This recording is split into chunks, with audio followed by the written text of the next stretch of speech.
Never would have thought an owner of a grocery store chain led a double life that led to forensics finding over 10,000 bones scattered about his 18-acre farm.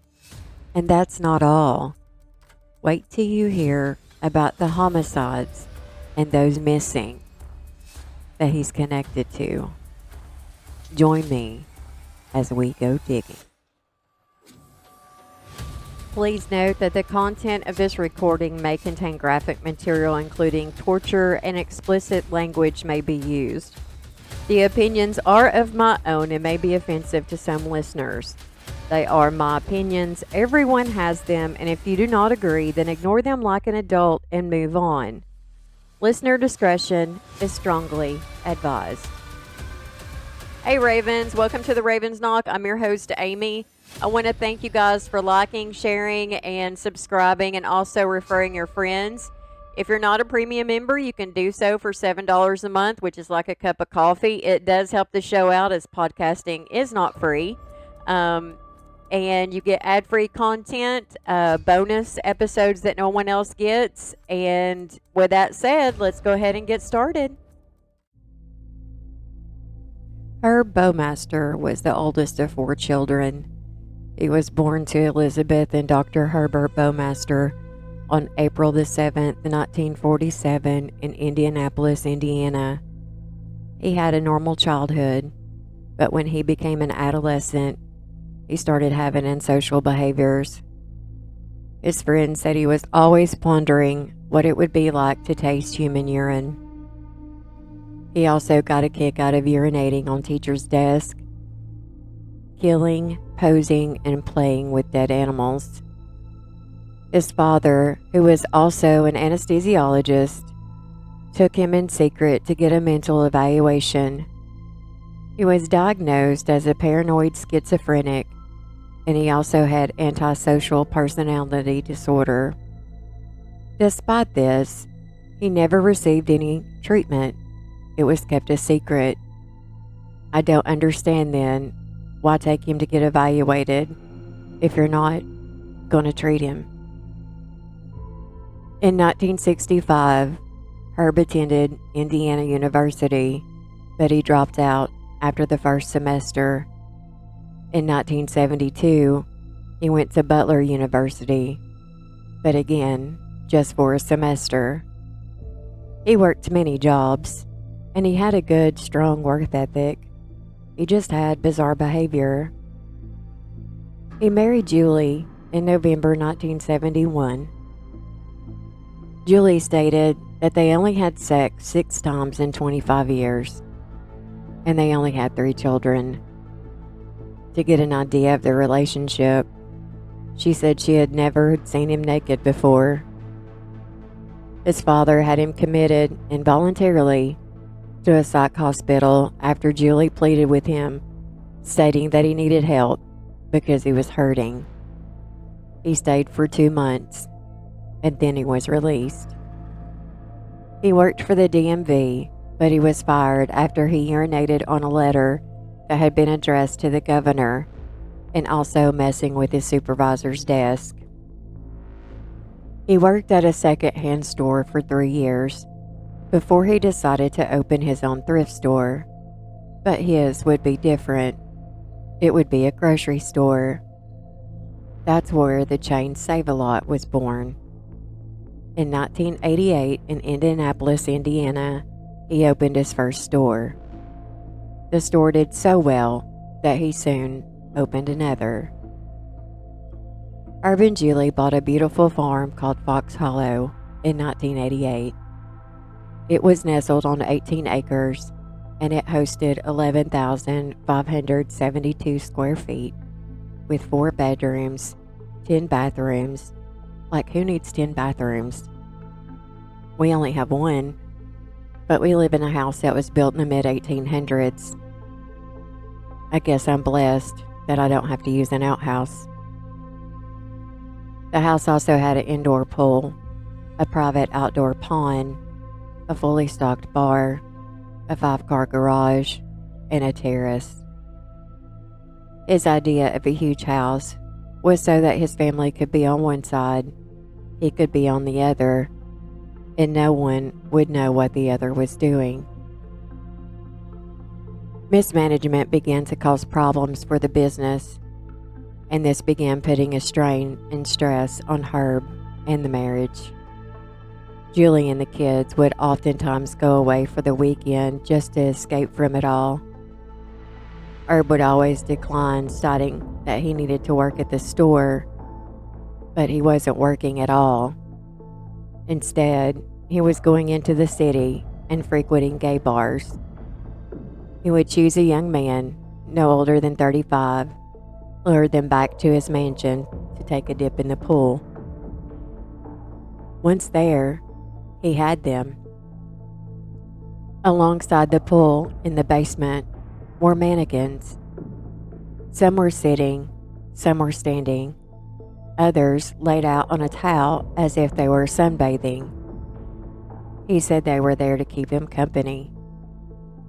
I wonder what went through their minds when they saw that. He would offer them a drink. Anything they would want, he had it. He would tell them to relax, enjoy themselves. And of course, he would be spiking their drinks. Once they couldn't defend themselves, he would strangle them with his hands or a hose. If his wife and kids were gone, he would burn the bodies, collect the remains from the fireplace, and bury them in several places on the property. His children had no idea they were playing on top of their father's victims. One of his victims got a strong gut feeling once inside the house. When offered a drink, he declined because he wanted to remain sober. The mannequins really freaked him out. Herb wanted him to try erotic asphyxiation, and Herb was going to go first. So he put a hose around Herb's neck as Herb pleasured himself. Then it was his turn, but Herb took it too far, and he couldn't get any air. He played it smart though, relaxed his body, and closed his eyes. Once Herb thought he was gone, he said his name, and he opened his eyes. Herb apologized and said sometimes accidents happen. Then he said he would drive him back into town, and he did for some reason. Don't know why he was spared, but that would be his demise, because as soon as the man got back home, he called and informed the police about his weird encounter, and he told them that something was up with that man, and he believes that he had something to do with his friend that had gone missing. The police decided to go check it out, mainly because they had a lot of missing gay men and a lot of unsolved homicides involving gay men. When officers arrived at the residence, Herb and Julie refused to allow them to search the house. By June of 1996, Julie became scared of Herb, so she ended up leaving him and filing for divorce. When she did, she signed a consent form to allow the police to conduct a search. The police conducted this search while Herb was on vacation. This is when they discovered the 11 bodies. They issued a warrant for his arrest, and he fled to Canada, where he committed suicide at a park by Lake Huron by shooting himself in the head with a .357 Magnum. He left a 3-page suicide note. He apologized for making a mess at the park and said he was sorry for what he had done, but never said what that was. He never confessed to any murder or any crime at all. He said his last meal was a peanut butter and jelly sandwich. The missing persons that still haven't been found are John Lee Baker, that goes by Johnny, 20 years old, missing since May 1993. Richard Hamilton Jr., 20 years old, missing since July 1993. Alan Livingston, 27 years old, missing since August 1993. He was found on the farm in October 2023.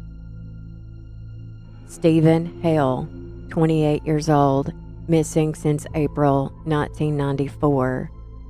Alan Broussard, 28 years old, missing since June 1994.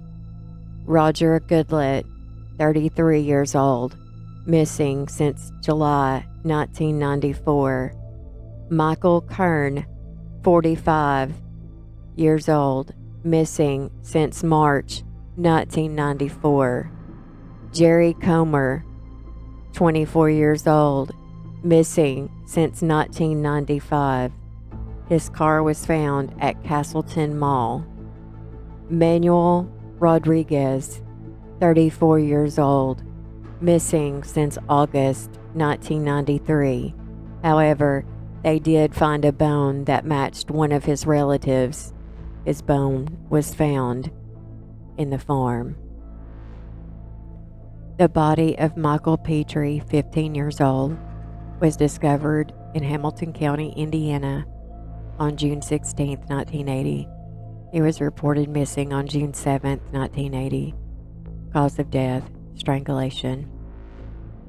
The body of Maurice Taylor, 22, was found topless on July 21, 1982 in Hamilton County. Cause of death, officially undetermined, but believed strangulation or smothered. The body of Devoid Baker, 14 years old, was found semi-nude near a river in Hamilton County on October 3, 1982.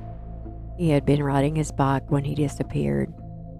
Witnesses say they saw him getting into a blue van driven by a white male with a bushy mustache. He called his parents at 10:30 stating he was running late because he had went to a movie, but he had been to a gay bar. They let a 14-year-old in a gay bar? In any bar? I mean, it was the 80s, but still. Michael Riley, age 22, disappeared May 28, 1983, after he was visiting a nightclub called the Vogue Theater. He was last seen with an unidentified man with whom he was seen living with. In February 1988, don't know why it took so long, a resident called and stated that man was Herb. He was later found nude in a ditch in Hancock County on June 5, 1988. He was strangled with a towel. Eric Rodger, 17 years old, vanished May 7, 1985, but was found shirtless near a stream in Preble County, Ohio. He had been headed to some interviews, but never made it. He was supposed to be getting on a bus, but was seen at the bus stop getting into a car. He was found deceased. He had been strangled with a rope. The body of Michael Glenn, 29 years old, was found in his underwear in a ditch in Wonton, Ohio, August 15, 1986. He was also strangled with a rope. It took 3 years to identify him. James Robbins, 21 years old, disappeared October 15, 1987, around 10 o'clock p.m. after leaving his mother's house walking back to the city. He was found 2 days later, naked and strangled in a ditch in Shelby County near Interstate 70. Stephen Elliott, 26, was found in his underwear on August 12, 1989 in Preble County, Ohio near Interstate 70. He was strangled with a rope. Clay Boatman, 32 years old, disappeared on August 14, 1990 after leaving his home headed to a bar called My Place. He was found strangled and in a ditch in Eaton, Ohio. Thomas Clevenger, 18 years old, disappeared on September 6, 1990, but was found semi-nude in an abandoned railroad track near Greenville, Ohio. Otto Baker was found in a ditch in Henry County, Indiana on August 6, 1991. Witnesses say he was in a car with another man on I-70. Herb's son found a full, complete skeleton in the backyard of their farm in 1994. Herb told him and his wife that it was just one of his father's dissecting skeletons, and he put it in his garage. He later reburied it in the garden. In 1996, that's when Herb's life began to unravel. On June 24th, 1996, investigators recovered the bones of at least 11 people buried at Fox Hollow Farms. A new search was conducted as recent as December 4th, 2022, that recovered only one bone, but identified 20 other locations that may contain the remains that are buried. Only 8 out of the 11 bodies have been identified. The additional 3 remains are believed to be all male. 2 are confirmed to be homicides. The sheriff's office asked if anyone has a family member or a friend who disappeared from the mid-1980s to mid-1990s in the Indianapolis area to complete a DNA test to help ID those who have not been identified, as well as to help identify the bones that have been found. As of January 2024, the forensic teams are working to identify the nearly 10,000 human remains that have been recovered from Fox Hollow Farms. If you have a missing loved one or a missing friend in that area, or even in the Ohio area, call the Indianapolis Police Department at 317-327-3811. That's 317-327-3811. Call to see how you can get a DNA test to check against the bones found at Fox Hollow Farm.